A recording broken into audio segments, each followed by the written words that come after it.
The word prana, there is no equivalent word in English, but we can say it's the vital energy. That which we call as the life energy is prana. Prana has 10 different manifestations in the body.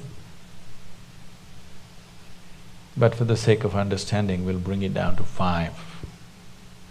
These 5 are referred to as 5 vayus or panchavayus. This is pranavayu, samanavayu, udhanavayu, apana and vyana. They're in charge of different dimensions of what happens in this human mechanism. This is an endless subject if I speak like this. I'm just trying to abridge it in a sensible manner. Taking charge of this. Yama means to control or to take charge. Pranayama means a method with which you want to take charge these panchavayus. Because how your body functions, how your mind functions, how the whole physiological framework, this human mechanism, how it functions, is determined by this energy. This is an energy, it is an intelligent energy in the sense it carries a certain amount of memory. The karmic memory of the individual person is imprinted on this energy. So in each person, the prana functions in a different manner. It is unique to each individual. It is not like… it is like electricity. Electricity is not smart.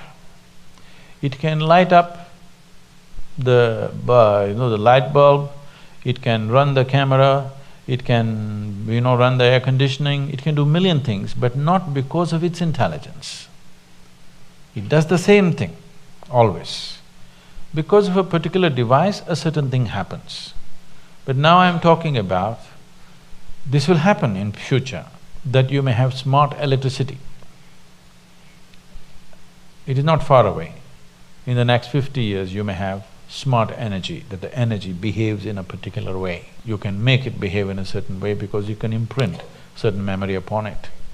So, this is an intelligent energy where a certain amount of imprint is there. Because of that, it functions in a specific manner in an individual person.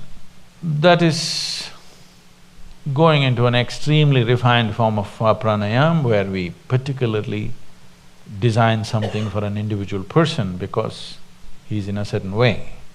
For that, to come to that level, it will need a general level of pranayama where it takes care of these 5 vayus. If one has a certain mastery over these 5 vayus, there is no such thing as physical ailment or particularly psychological ailment is out of question. If somebody takes charge of their prana, whatever may be the external atmosphere, whatever influences in terms of reverberations, waves, emotions, other kinds of pressures, doesn't matter what, psychological balance is 100% guaranteed for a person who takes charge of his prana, always. When I say balance, maybe most of you won't be medically considered imbalanced, but a whole lot of people are psychologically imbalanced. Suppose you have a hand. Suppose this hand simply pops up right now. It pokes into your eyes and it scratches you and beats you. If your hand starts doing this, there is a sickness, isn't it? At least your hand is sick. Let me not blame the whole person. At least your hand is sick for sure, isn't it? Well, this is what most people's minds are doing. Every day it scratches you from inside, makes you cry, make you bawl, make you worry. In so many varieties of suffering, it pokes your eyeballs out many times. Is it not doing? It is sick. Maybe in a socially accepted manner, but it is sick. So one who takes charge of his prana can be 100% assured his psychological balance is there, you cannot shake it. Physiological balance also is there, but physiological ailments may happen due to various reasons. One thing is there are infections and other, organisms who want to live. Yes, they want to live.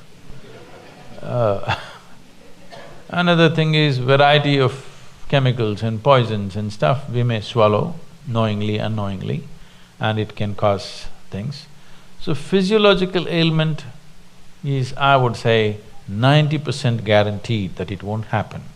But psychological well-being is 100% guaranteed. If you're psychologically in an extremely good place, 10% of physiological problems are not even a problem, It's not even a problem. Most of the time, what little things that may happen to the body, that's not the thing. What reaction that happens in your mind is the big thing, isn't it? Yes or no? Yes. So, pranayama means you want to take charge of the vital forces. As I said, they have an intelligence of their own, each one of them. Either during birth, after conception, how they enter the newborn and how they leave the dead. In this, it clearly displays it has an intelligence of its own.